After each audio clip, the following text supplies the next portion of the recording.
Ralph Rashbaum, born in the Bronx. They were building the Cross Bronx Expressway, and so we moved from the Bronx to the Queens. So we moved to Queens, and I stayed in Queens until I grew up. I went to Queens College. From Queens College, I had applied to West Point. I was in the Boy Scouts. I'm very proud of that. I was an Eagle Scout, Order of the Arrow, Silver Palms, 32 merit badges. My father was the Scoutmaster. The Assistant Scoutmaster's son was the head of cadets at West Point. Because of the rationing, if you will, to West Point, Jacob Javits had already given the appointment away, and he offered me the first appointment to the Air Force Academy. I decided not to do that. I then decided I was going to go to Queens College, and by going to Queens College, you hook up. I lived in my house for all my life. I was the proverbial first one to go to college. I needed to get away from my parents, so you live in a fraternity house. And the fraternity brothers are either pre-law, pre-med, or pre-dent. I didn't want to be a lawyer. I didn't want to be a dentist. My brother's a dentist. And I became a doctor. And so that's my role to being a physician.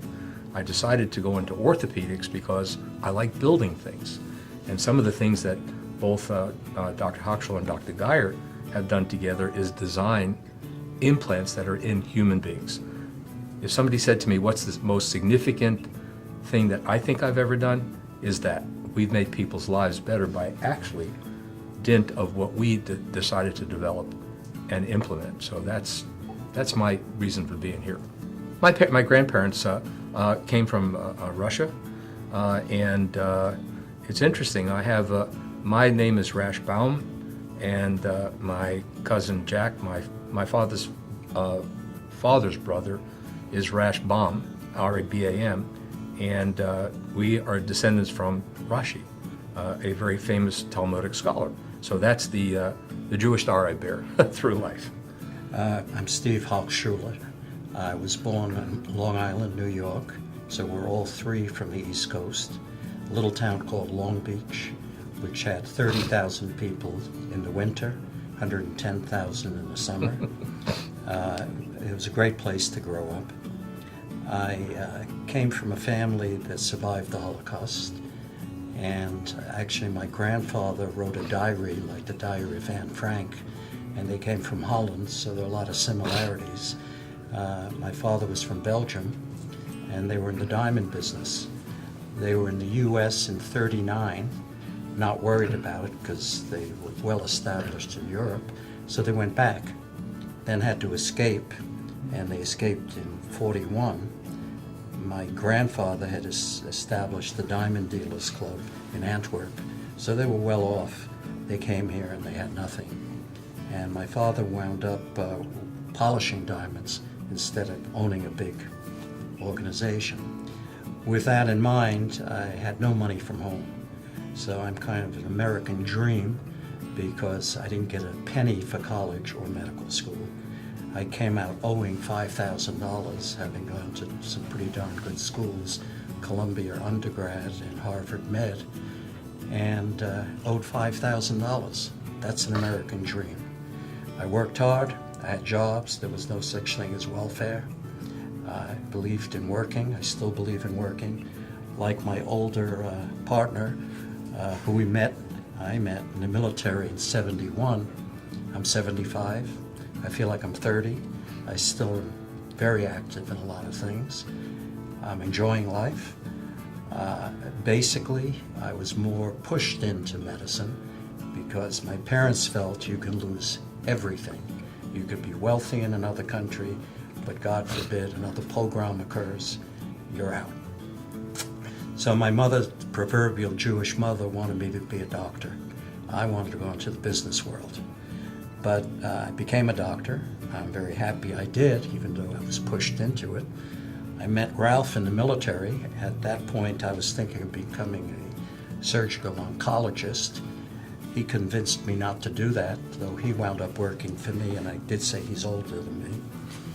And I got awarded at the end of 2 years of the Air Force the Commendation Medal, and it's hanging in the office there, and Ralph loves looking at it. I got it on his work. So We've been best friends. We're the only two who share an office in this facility. And our wives thought we were nuts, but we love it. And we're like brothers. Rick as well, but he's a brother from another mother.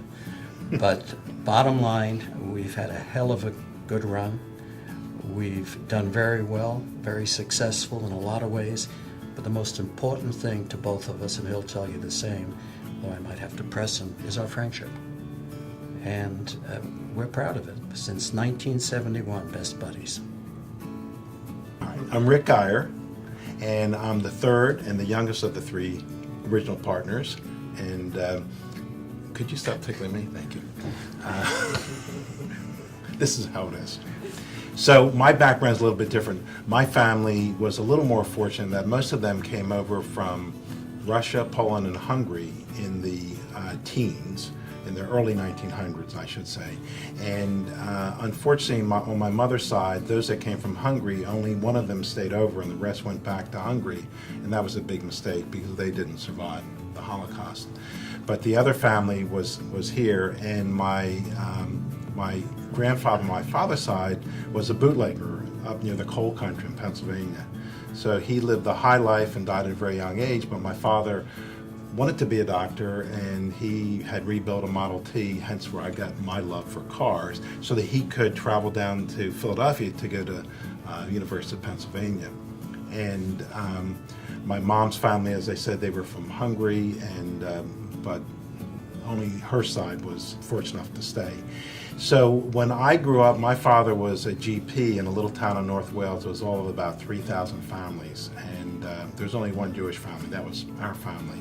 And so as a young kid, I grew up, you know, a little bit different. I didn't grow up in a Jewish area, and I was the recipient of, you know, a fair amount of prejudice, and I didn't, as a little kid, I didn't quite understand it. But he had a practice in his house, or in our house, and I used to, on Friday afternoons when I was finished school, I used to tag around and watch him see patients, and on the weekends he would make house calls, so I would go with him for house calls. For me it was great because the family loved to give me milk and cookies, and my dad was doing his thing. And so it was really at that point, I was 5 or 6 years old, and I just looked up to my dad. He was my role model. I said, I want to be a doctor, and that was my focus, and I never thought of anything else. And I think I was 12 years old when I assisted him on doing an appendectomy that could never be done today, never ever in a million years. But it was at his hospital, it was on the weekend, there was, you know, the circulator nurse that helps pass the instruments, but no one else to help him. So he said, Ricky, do you want to come? I said, yeah, so it was great. So I watched him doing the appendectomy.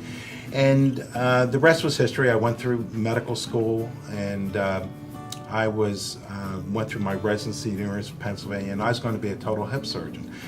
But what had happened, I did my internship, and I met this guy. I met Steve, and he was a chief resident, wild and crazy guy, but I was just a lowly intern at the time. But I got to know him, and then when I went back to the University of Pennsylvania, I met Ralph, because Ralph was the first spine fellow that they had taken in my program.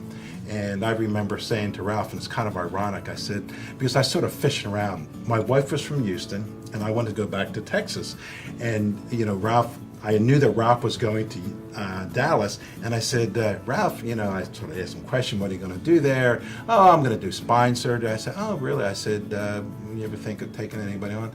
No, I'm just going to do spine surgery. So I was fishing, and I said, okay, that's fine. So I finished my training, and I ended up taking a job in Houston. And it was an academic job, and after a year, I got disgruntled. So I interviewed with a bunch of groups up in Dallas, because I loved Dallas, where I had done my internship. And lo and behold, I interviewed with Steve's group, and great bunch of guys, and they offered me a job, and I decided not to take it. And then a year later, I told them, I said, look, I think I made a mistake. I want to come back to Dallas. And so again, I talked to one of his older partners. I think it was older than you, wasn't it, Neil? Yeah. I don't think anybody is. No, I won't tell that. So anyway, I finished the interview, and about a half an hour goes by. He calls me up. He says, Ralph and I knew Ralph. He said, we're going to start a spine center. He says, we want you to be the third guy. I said, that's great. I said, but I haven't trained it. He said, no, you have to go out and do spine training. So the rest was history. I went out, did a fellowship, and came back. The building that we had near Medical Center Plano on 15th Street and Coit wasn't even finished. So I practiced out of Ralph's office. And at that time I was doing general ortho, and he was still at his old practice before our building was finished. And I remember I was trying to put a cast on, and they were trying to move, and my cast material was halfway in and halfway out the office. And then the rest was history, and it's been a great ride. And I mean, when you think about what we've done and how we started, 3 docs, 9 employees, and we grew to, I don't know, 20-some docs and 160 employees. We had offices all over. We had them in Atlanta, we had them in California, and all over Texas. In essence, he started us thinking, okay, along the lines of how do we grow this to do what we wanted to do. This was a business decision that he made, which was basically the best thing that ever happened. We hired a gentleman by the name of Resnick, and he basically brought us from Ralphie, Ricky, and Stevie to the Texas Back Institute. We were the North Texas Orthopedic Associates. And so rather than have the referral base to one individual practitioner, it became the collective group. So while I was here, I practiced down at Medical City, Dallas, and they had a neurosurgical institute called Texas Neurological Institute that was established a long time ago. It had 3 neurosurgeons and 6 neurologists, neuro-ophthalmologists, and things like that. And so we had basically looked at what they did, and it was very good. It was good to the extent that they funded their own research, they did their own product development, and we collectively, the 3 of us, decided that was something that we could do. But it was basically on that we moved to create the Texas Back Institute. We then decided through collectively looking at what was being delivered, we had something better to offer. We looked at industry that was making mistakes. We had the work rehabilitation facility. We did assessments. We worked for the railroads. Went out. I rode a train from Denton to Fort Worth to see what it was like, to see what a slack action is, and jumping off the things onto the ballast and looking at what created the injury. Rick and Steve did similar things in other industries, but that's how we started. Well, Steve, he's going to talk, but Steve was the visionary. Steve can take about 15 incongruent pieces and somehow mix them all up and come out with a beautiful picture in the end. So as much as we've been wonderful supporting, artists, Steve was really the creator. He's the visionary. Well, what happened in my case, I went into the military. I had 3 years of general surgery first. Too long a story as to what happened, but I went into the military, met him first day I was there. He proceeded to screw me on a deal, and I figured I'll never work with this guy again. True. In the Air Force, you had to wear you wore 1505s, which is this khaki-looking thing. When he left, he gave me all of his. But you had to wear what was called a mess dress. And the mess dress you wore one night of your 2 years in the Air Force, and it was like a tuxedo. So I'm walking into the BX, which is like the PX. He sees me coming in. He went in a year ahead of me, though we're the same age. And he said, "Hey, Captain," because I was a captain then, "do you need a mess dress?" And I did. And a mess dress cost $110. And he said, "I'll sell you mine for $30." And I said, "Will it fit me?" Now, you got to understand, he was 155 pounds then, same height. I was less weight than I am now, but not a lot less. And I didn't bother to try it on. The night of the mess dress, I put this on, and I had to eat like this. I couldn't move. I swore I was going to kill him. That was our first business deal. That was our first business deal. But how did we get to Texas Back Institute? I trained, he convinced me to go into orthopedics. I rotated through orthopedics in the military, so I had to go through a second residency. Excuse me. He was going to become a gynecological surgeon. Right. Can you imagine that? No, nobody I can. can't imagine that. But bottom line, I went to Parkland. Spent 3.5 years there, and I thought the chief liked me. And bottom line, I was graduating. He didn't ask me to stay at the university. And I said, what happened, Dr. Gregory? Why didn't you ask me? He said, because you go crazy here. You can't ask, may I? You got to do your own thing. He said, promise me you'll do research. So, got out, we decided to do the Back Institute, and our decision was, because we all could have stayed and been professors eventually, but our decision was to be the most academic private practice of spine in the world. Big vision, but if you don't have focus, you're never going to get there, and you got to have a goal. That was our goal, and I'm proud to say we are the most academic private practice of spine in the world today. And we're known regionally, nationally, internationally. What we tried to do, we've done, we've stuck to it. We have a big meeting going on in Toronto in a couple of weeks. I looked at the list of what our people are presenting, and I believe it's more than 40 presentations, which is more than any 3 universities. So we're all kind of bought into this, be on the cutting edge. I helped Harvard 35 years ago start up telemedicine. Guess what? Now it's catching on. So we're sometimes too far ahead of the wave, but we know where the wave's going. You know, when we first started, spine was very simple. And one of the reasons I went into spine, and of course they had to convince me a little bit, was that there was only one journal. And we didn't do much. We had no internal fixation, which are screws and rods to correct deformities. We had some very, very primitive, what they called Harrington rods. But we did a few operations. We did a decompression, or we did a fusion, which meant we took bone from your hip and laid it on to the tissues in the back. In the neck, again, very, very limited fusion. We had wires, how we could wire things together.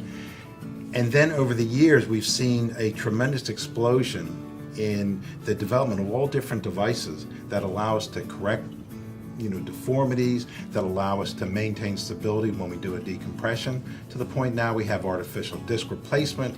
We now have stem cells to help the disc regenerate. So it's just been an explosion. So from one journal it goes to about 8 journals. From one little spine meeting, I think go to a spine meeting every week. So the explosion of the science has been incredible. And, people say, well, what's it like? I mean, I couldn't be in a more dynamic field if I tried to dream one up. I was going to do total hips and total knees. And not that it's not an exciting area, but there's only so much you can talk about a total hip and, the different metals.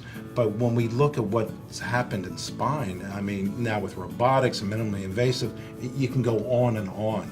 So to me, it's very exciting. Yeah. Let me bring you back to day one. When I came into town in 1977, alone and afraid, okay, nobody taught me business, okay. He learned the business because he taught himself, and he helped us through all of these machinations in growing the Texas Back Institute. When I came into town, I applied for privileges at the big hospital, not the university, at Medical City. And I'll never forget this because it was one of the best times and the worst times. I was given privileges only in spine. I was a fully trained orthopedic surgeon. I could do scope surgery, I could do joint replacements and things, but they gave me what they didn't own, okay? And so they made me a spine surgeon. And all I saw was spine problems. And he encouraged me, that's okay, and the other people that trained me, it's okay, they're going to create basically your trajectory to success, and that's what happened. That's exactly what happened. And when we started our practice in Plano, Texas, Plano was 40,000 people. Everybody thought we were geniuses starting in Plano because it's now 300,000. Similar with Frisco. The mayor of Frisco approached me and asked, would I help build a hospital up there? Again, too long a story, but I said yes. So every Monday night, 3 years, I had to learn the hospital business. But when we started and we were in the service, something you had asked, spine was like belly pain 100 years ago. Belly pain was belly pain was belly pain. Nobody knew whether it was a ruptured gallbladder or gallbladder pain, whether it was an appendix, whether it was a bowel obstruction. Nobody knew. That's 100 years ago. Then they figured it out. Well, back pain was back pain was back pain when we started. That was the opportunity, that was the excitement, that was also the fear. Because could you differentiate things? So we went from the beginning to help differentiate. And part of what we did, we realized you needed a group of experts, not just spine surgeons. So you needed physical medicine and rehab doctors, pain medicine specialists, Remember internists. Ellen Morris? Yeah, we had a physical my therapist. physical therapist from my training in Cleveland was the first person We hired and brought down. Yeah. Then our psychologist, who's been with us now 27 years, we brought him down from Indiana. So we found the best. We had to coax them. We brought in the anesthesiologist, who was great from the medical school, and he also knew acupuncture, acupressure, and somebody had sent him to Japan to study it. So we try to get the best of breed. We were not threatened by somebody smarter, more talented than any of us. We wanted smarter, more talented. Not everybody bought into our vision, so some people came and left, but we've also been very proud, like Texas Instruments, if somebody came and was with you and started a new industry, like Compact Computer. So we had guys who started other practices, very successful, not quite ours, because we had this synergy of several of us working together. You know, it actually reminds me of something before I decided to join Ralph and Steve, one of my previous mentors and one of Ralph's previous mentors said to me, and he was big into backs and he went into total hips, and he said, or made the statement to me, I think you're making a mistake, meaning that number one, of joining these guys, and number two, going into spine. That was probably the worst advice ever, because spine is one of the most dynamic fields. There has, as I said before, it's unbelievable how the knowledge base has just blown up. You know, also to take off where Steve left off, in terms of, you know, we wanted to be the best of the best. In the beginning it was hard. We would go to meetings and, you know, they thought if somebody put up a slide and just to mock us, and they had, instead of Texas Bank, they put Texas Bank Institute. Well, that was like a slap in our face, but in a way it was like, well, they're recognizing us. Now we are one of the most prestigious, most academic, private institutions in the country. And the internet has helped tremendously in terms of learning. We have found that we used to be kind of not as sophisticated in what's going on in South America, Central America, all over the world. In fact, we've started 2 companies that are in existence now for 11 years in China. So we're not just local. We started an implant company in China, 11 years we've been there. And we started a company that Cedars-Sinai has invested $8 million. The Oklahoma Heart Institute invested money, we invested, and 90 physicians invested, spine surgeons from all over the country. And what we're setting up are spine, sports medicine, orthopedic, and cardiovascular centers of excellence within hospitals in China. So we helped build a 3,000-bed hospital in Suzhou. We're in Pudong, part of Shanghai. We're in Beijing. We're all over. So our vision, you know, and my problem is I'm up at 40,000 feet, so a big vision, but I no longer execute. For 25 years, I helped run this place. Last 15 or so, I haven't. Thank God. Dealing with personnel is the worst thing you could ever do. You're better off being at 30,000 feet and coming up with ideas and convincing people to fund you.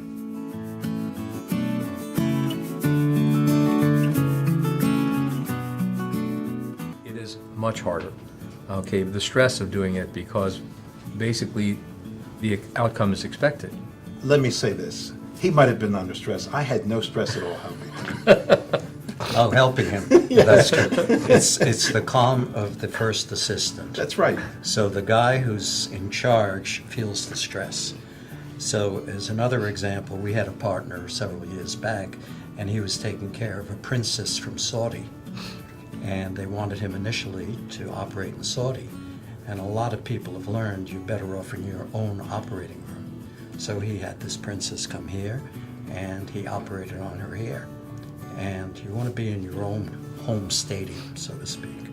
But, you know, it's interesting. Stress is what you put on yourself, and I always tell patients that once the wound, once we have them draped, in other words, they're in surgery, all we see is a little square. And then at that point, I turn my brain off. I don't think about who they are. I think about what I'm going to do, what the goal of the surgery is to accomplish it. But I really mean it, and that's the way I control my stress. And, you know, I think we've all operated on famous people, friends that are close to us or near family, although none of us have operated on family. I don't think that's right. So it's really how you control it.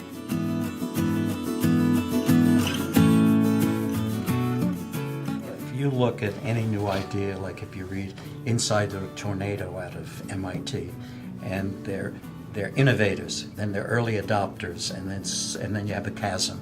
Nobody believes you for a while. And then all of a sudden you have early adopters again, and plateaus. And plateaus, you have your bureaucrats who are looking for three things: maintaining their pay, not being fired, getting a bonus, and getting a retirement package. I can't stand bureaucrats. So we normally are looking at what's new, what's next, but then we want it proved before we are going to work on patients. So, for instance, I went to a meeting, I don't know, 5-6 years ago, really a good meeting in Memphis on sacroiliac problems. I came back and showed these guys what I saw, and they said, oh, this is crazy, that's bullshit. It doesn't exist, you don't have to worry about it. 1 year later, he comes back and says, I've just seen the neatest technique. I said, what's that, Ralph? He said, sacroiliac fusion.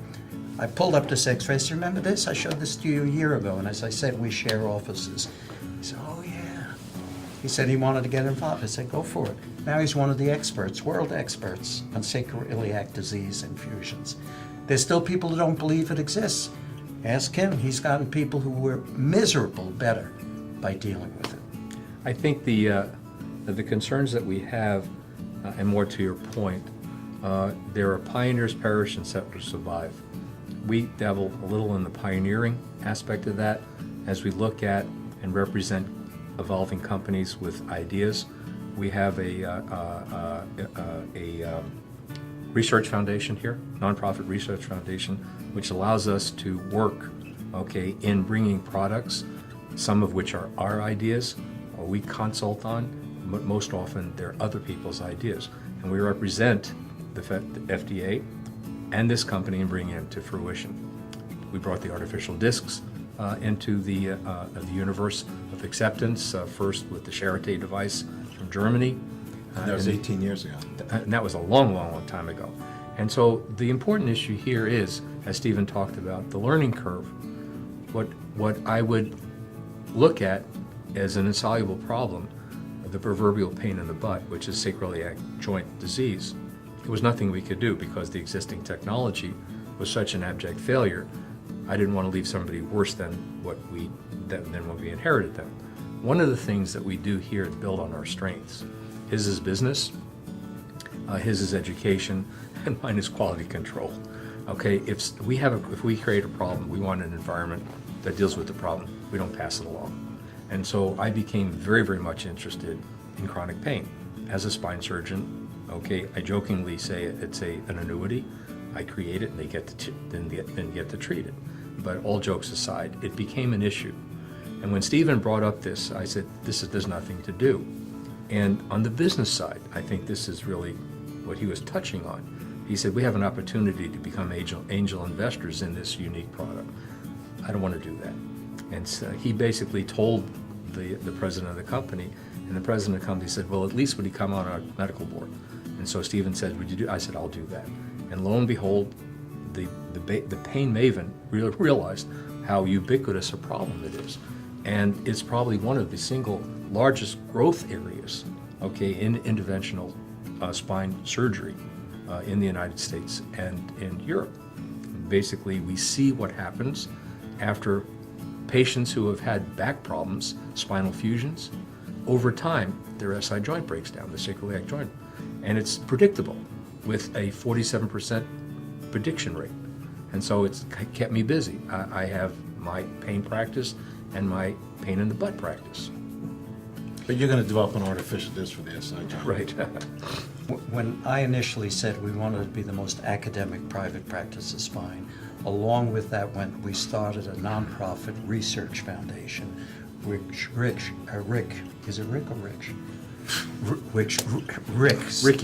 is chairman of. And we're all real proud of it. We've been at it now, how many years? 30 years? 32 years? 35 years? 35 years. And we've stuck with it. Initially, we funded it. Tell them a little Well, about that, Rick. that's what I was going to say. That's one thing we didn't say. We funded it. We took $200,000 worth of the three of us our profits, and we invested it into the research foundation. We did it for 10 years. We put $2 million into research of our own money, and because we felt so strongly that not only do we treat patients, but we want to make a difference for future patients. And we all had ideas about technology. We wanted to be on the cutting edge, and this is the way. So if you look up the definition of an institute, we were a true institute. A lot of people copied us, and they say imitation is the greatest form of flattery. And there's a zillion spine institutes all over the country. We were one of the first, but we were a true institute, non-academically affiliated. In my mind, the future, I like looking next steps. So it was mentioned earlier in a previous discussion, robotics, image guidance, regenerative medicine, telemedicine, global fees, and episodes of care. Those are all going to roll out. Maybe not in our lifetime. He's much younger than us, but we're much smarter. But bottom line, that's where it's going to go. And the whole idea of, an IT, that's probably the biggest thing. So when you look at what Buffett, J.P. Morgan, and Amazon are doing, and I've been reading about it because there's not a lot of information out there, but they've come in to try to solve the medical problems. It's not going to be as easy as they think, but they've got enough money to make mistakes and survive. But the delivery of healthcare and the IT and the cloud have not been as well done as in the finance world.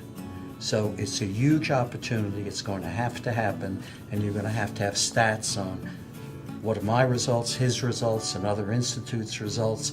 You're going to have comparative analysis and accountability. One of the things that has occurred through the evolution, and we hired business people, like Cheryl, to create infomercials and things like that. The greatest thing that we did in a business sense, and the greatest projection of who we are and what we do is research. Nobody can deny that.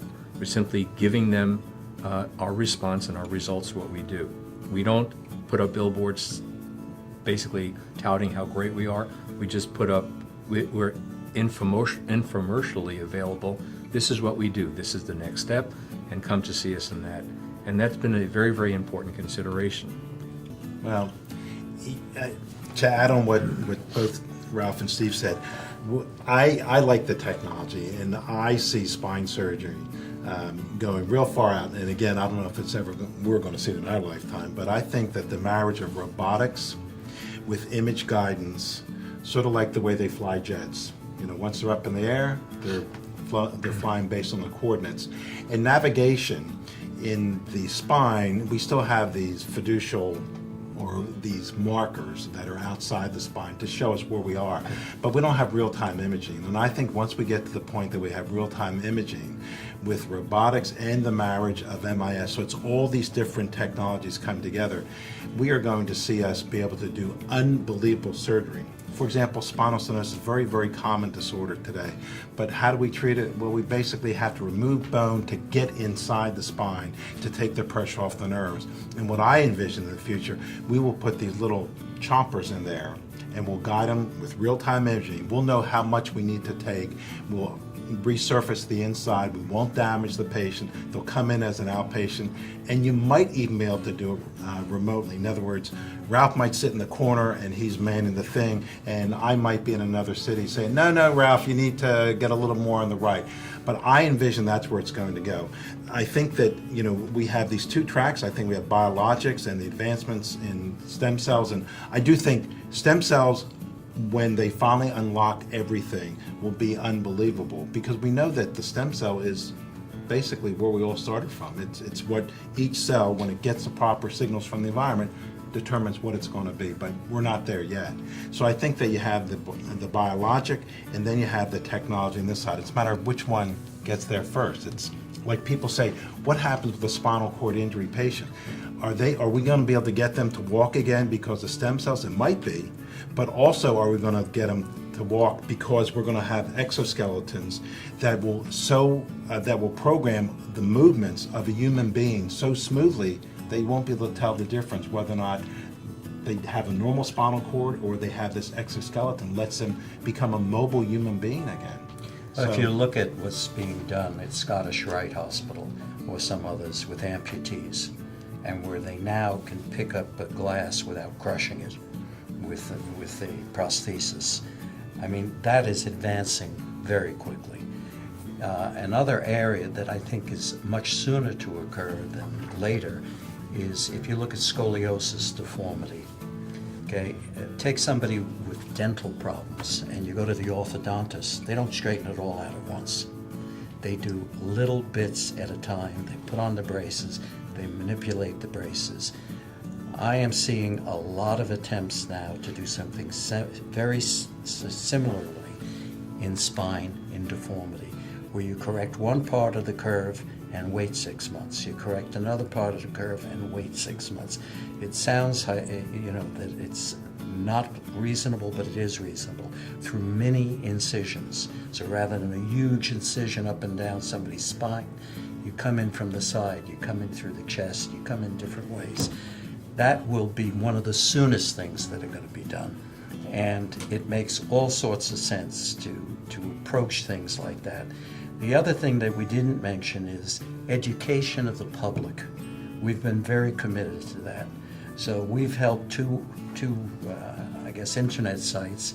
One is Spine Universe, the other is spine-health.com. I know Spine-Health because I've personally worked with them. We get 20 million page views a month. That's a lot of page views. Unfortunately, from a business standpoint, we never figured out a revenue model, so we've done it gratis. But we have over 40,000 pages of peer-reviewed literature there, where people can go to and understand. And one of the big things when you're having something done, you hardly hear your doctor explain what's going to be done. So when we started, we hired the meanest son of a bitch malpractice attorney in Texas, and we did 10 different overviews of what different procedures were. We hired a actor, and we did them in English and Spanish. And we had this attorney review them and say they were okay. And then if a patient was going to have a procedure, we had them watch the DVD, which we later changed to an interactive, the initial one was reel to reel. Yeah, reel to reel. And we changed it an interactive DVD. And we'd have a nurse clinician sit with the patient, and the patient then would sign a form similar to what we signed, saying they saw the video, they understood the video, they were able to ask questions and understood the answers to the questions. Well, we were so ahead of the world on that, and everybody valued that. Well, there are other simple things in medicine. If you want your medical history, you can't, where is it? It should be up in the cloud and you should be able to access it. That's going to be huge. So you get into an accident in Italy, and all of a sudden they want to know what you're allergic to, and you're unconscious, this and that. They just pull it down from the cloud. And why we don't have that? We just haven't concentrated on it. 20 years ago, we were sitting in the office, Mike Mack, and Stephen brought up the issue of telemedicine. Telemedicine is basically, you can have, and we did this for our clinic in Midland, Odessa. You can have a patient sit in front of a camera and interview them. You don't have to be on site. So it's basically a great utilitarian tool to expand the capability. You can check wounds, you can do histories and physicals, but more impressively, I come into the clinic one day and Mike Mack, who is a cardiothoracic surgeon, one of the famous ones in town, is sitting in front of a screen, and he is in real time operating on a patient in Sweden with a cardiothoracic surgeon. He was directing. He wasn't operating. I'm saying, but he was watching him do the He was procedure. watching. Well, basically, that's actually antiquated. So, in essence, what's happened is that has gone even further. The whole idea is that we should be, at some point, predictably in the future, to be able to deliver healthcare into the jungles, of Africa and South America, and actually be able to allow healthcare professionals to take care of patients, not having to have them schlepped to use the proverbial growth term, schlepped here for us to do. So there's a lot of innovative things that are taking part. And the fun part of it is we get to participate. Well, if you think about it, we have been on the cutting edge of many things. For example, with back systems, we go into the workplace, and I'm talking 30 years ago, go in the workplace, the patient, would do a repetitive maneuver, and we would have our therapist, the OT people evaluate and decide what would be the best way. The other thing we did, we started the back store. Backworks, backstool. No, the back store. Backstool, yeah. We were one of the first. It was down at Valley View Mall, and we were just too early. And what did we do? We sold it back. We closed it up. But now they're all over the place. Well, you often learn the most from your failures. But we learned a lot from all this, and we helped develop so many different things. So Back Systems, which Rick referred to, it was a risk management company for the prevention of back injuries in industry. And guess what? We were going to look at their 5-year historical data, how much money they lost. One of the companies we spoke with was General Motors. And they were, at that time, losing $800 per car on work comp, of which 70% was back related. Well, we said, we'll look at your 5-year data, and whatever you were losing on go forward, we'll split with you 50-50 the savings on a go forward basis. They had no interest. When they went bankrupt under Obama, again, they went bankrupt for 2 main reasons. One was work comp, and now was up to $1,800 a car, 70% back related, and then their pension plan and what went on with that. So we could have helped them by trying to get change, and we looked at process and design, and we've looked at workflow in ICUs and all of this. But you meet with hospitals and they'll say, oh no, our computer system, we spent a lot of money on it, we're not going to change it. So they're married to hierarchical systems, which is total nonsense. They're going to have to throw them out, start again, have better systems up in the cloud, redundancy of information, avoid repetition of studies because you study you can get from the cloud. There's so many ways to save money, advance medicine, give proper care. And what we've always said, the patient is in the center. Everybody else around the patient works for the patient. And the only other one who should work for the patient is the doctor. Forget the hospital, forget the insurance company, forget the attorneys, forget all of this stuff. The patient is number one and the doctor with the patient. But doctors haven't played enough of a role. They've relied on the AMA, which in my opinion is worthless. Well, it's interesting with electronic medical records. It was basically forced down our throats. If you don't have it, you get fined. And the idea was what Steve alluded to before. In other words, your medical care or your medical history should be somewhere in the cloud or somewhere where no matter where you are in the world, you can access it. You don't have to repeat. If you're unconscious, they can know exactly what you have. The problem is we have all these different electronic medical records. None of them talk to each other, but yet we were forced to do so. So the concept was great, the execution was terrible.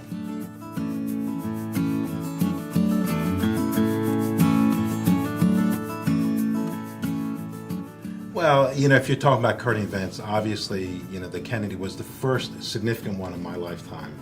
And, I was at school and everybody was in shock. But prior to that, also equally scary was the Cuban Missile Crisis. I was really scared that we were going to go to war and we didn't know what the heck was going on, and people had their bomb shelters and things like that. Oh, the assassination of President Kennedy. I know exactly where I was. I just finished a swim meet at Queens College. I got into my car, turned on the car, and it came over the radio. I never thought it could happen. Okay, so in essence, even in spite of what I would consider secure borders, a functional government, even the top people in the world are basically can be gotten to at any time. Any moment. Well, same as with him. I was going up to Boston to interview for medical school when Kennedy was shot. I mean, it was depressing. I mean, how could this happen? And then the second part is, how could I be living in Dallas when they killed one of my heroes? But the truth is, I love Dallas, and again, you can have prejudice based on nothing. and it's a great place to live, and Texas is a great place to live, so I'm very happy I'm here. But it did affect me, of course. The same thing with 2001. I was going up to our office in Wichita Falls. I thought when they first said that the first building was struck, I thought it was downtown here. I couldn't believe. I was wondering what's happening. A plane from Love Field or whatever crashed in. I was wrong. It was in New York. But they both affected me. I do think changes have to occur. I was a community ambassador exchange student in '63 in Yugoslavia, and we were the first group after the Second World War to be there.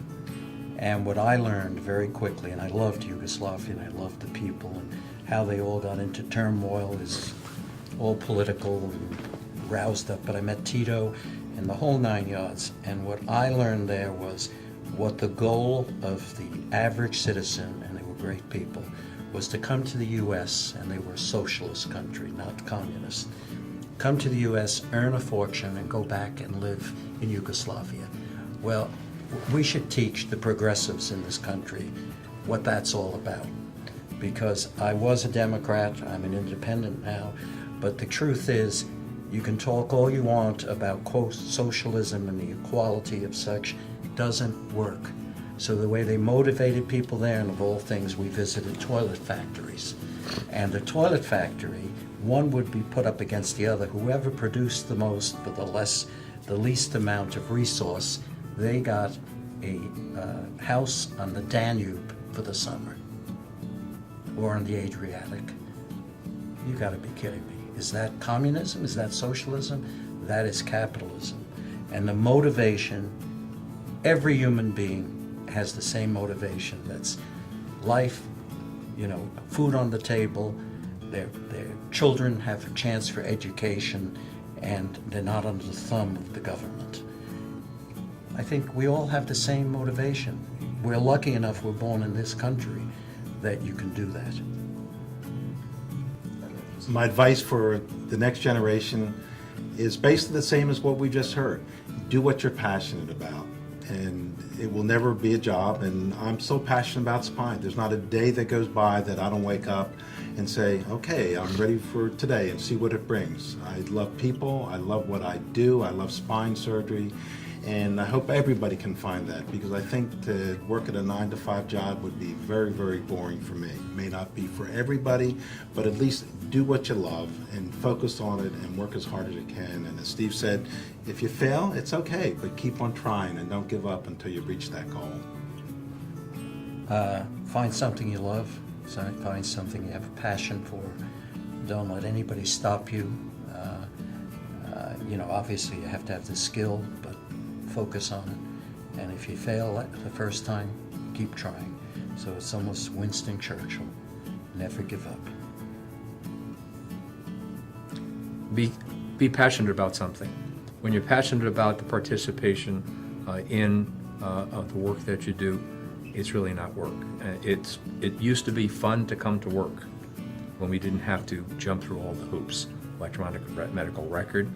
It was, my God, they're paying me to do this. I'm having fun. It's changing. You need to find something that's stimulating, something that occupies your time.